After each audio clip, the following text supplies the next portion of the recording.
বিসমিল্লাহির রহমানির রহিম। আসসালামু আলাইকুম রহমতুল্লাহি ওয়া বারাকাতুহু। প্রিয় দেশবাসী, ভাই বন্ধুগণ, আসসালামু আলাইকুম রহমতুল্লাহ। আশা করি আল্লাহ পাক রব্বুল আলামিনের অশেষ দোয়া অশেষ মায়ায় সবাই ভালো আছে। আমিও ভালো আছি আলহামদুলিল্লাহ। আল্লাহ পাক রব্বুল আলামিন অসংখ্য ভালো লাগছে। আল্লাহ পাকের দরবারে লাখো কোটি শুকরিয়া জ্ঞাপন করি। এবং সাথে সাথে আসলে দুঃখের বিষয় হয়েছে কি,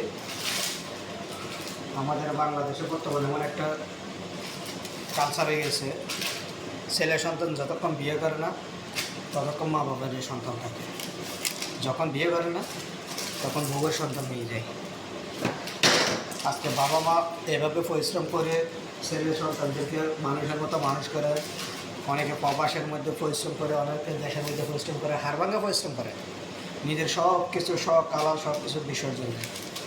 যেমন আমি দেখেন আজকে 4.5 বছর প্রবাসের মাটিতে ঘুরে গেছি, তো এখনও চাইলে দেশে যেতে পারতেছি না। কেন?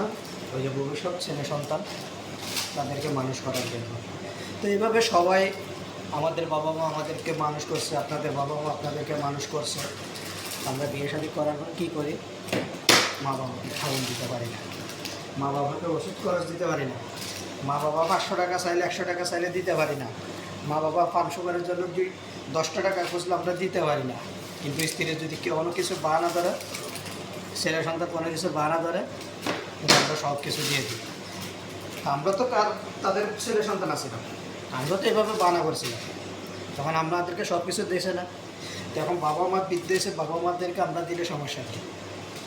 হ্যাঁ, আজকে আপনি দেখেন, আমি এখানে ছবি দিছি, ছবির মধ্যে দেখবেন অনেক বাবা আছে রাস্তার গাড়ির মধ্যে শুয়ে আছে, শরীরের মধ্যে ফুসন ধরছে, পোকা মাছি খাইতেছে, পোকা সংসন করতেছে হাজার হাজার, কিন্তু কোনো ছেলে সন্তান নাই তাকে দেখার মতো।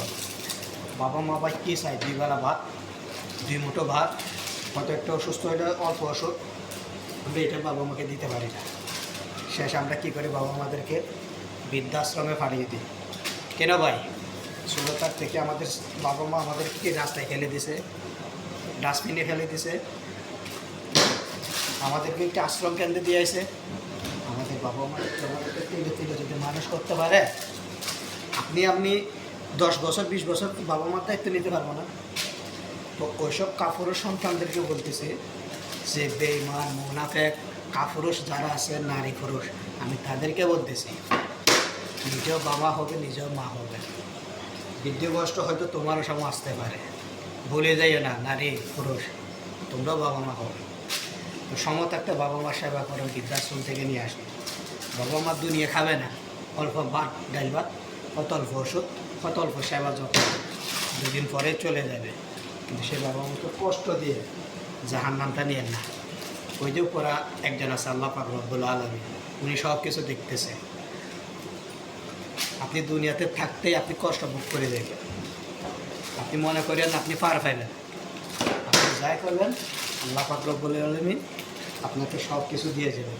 তো ভালো থাকবেন সবাই, বাবা মার কেয়ার রাখবেন, বাবা মার সেবা যত্ন করবেন।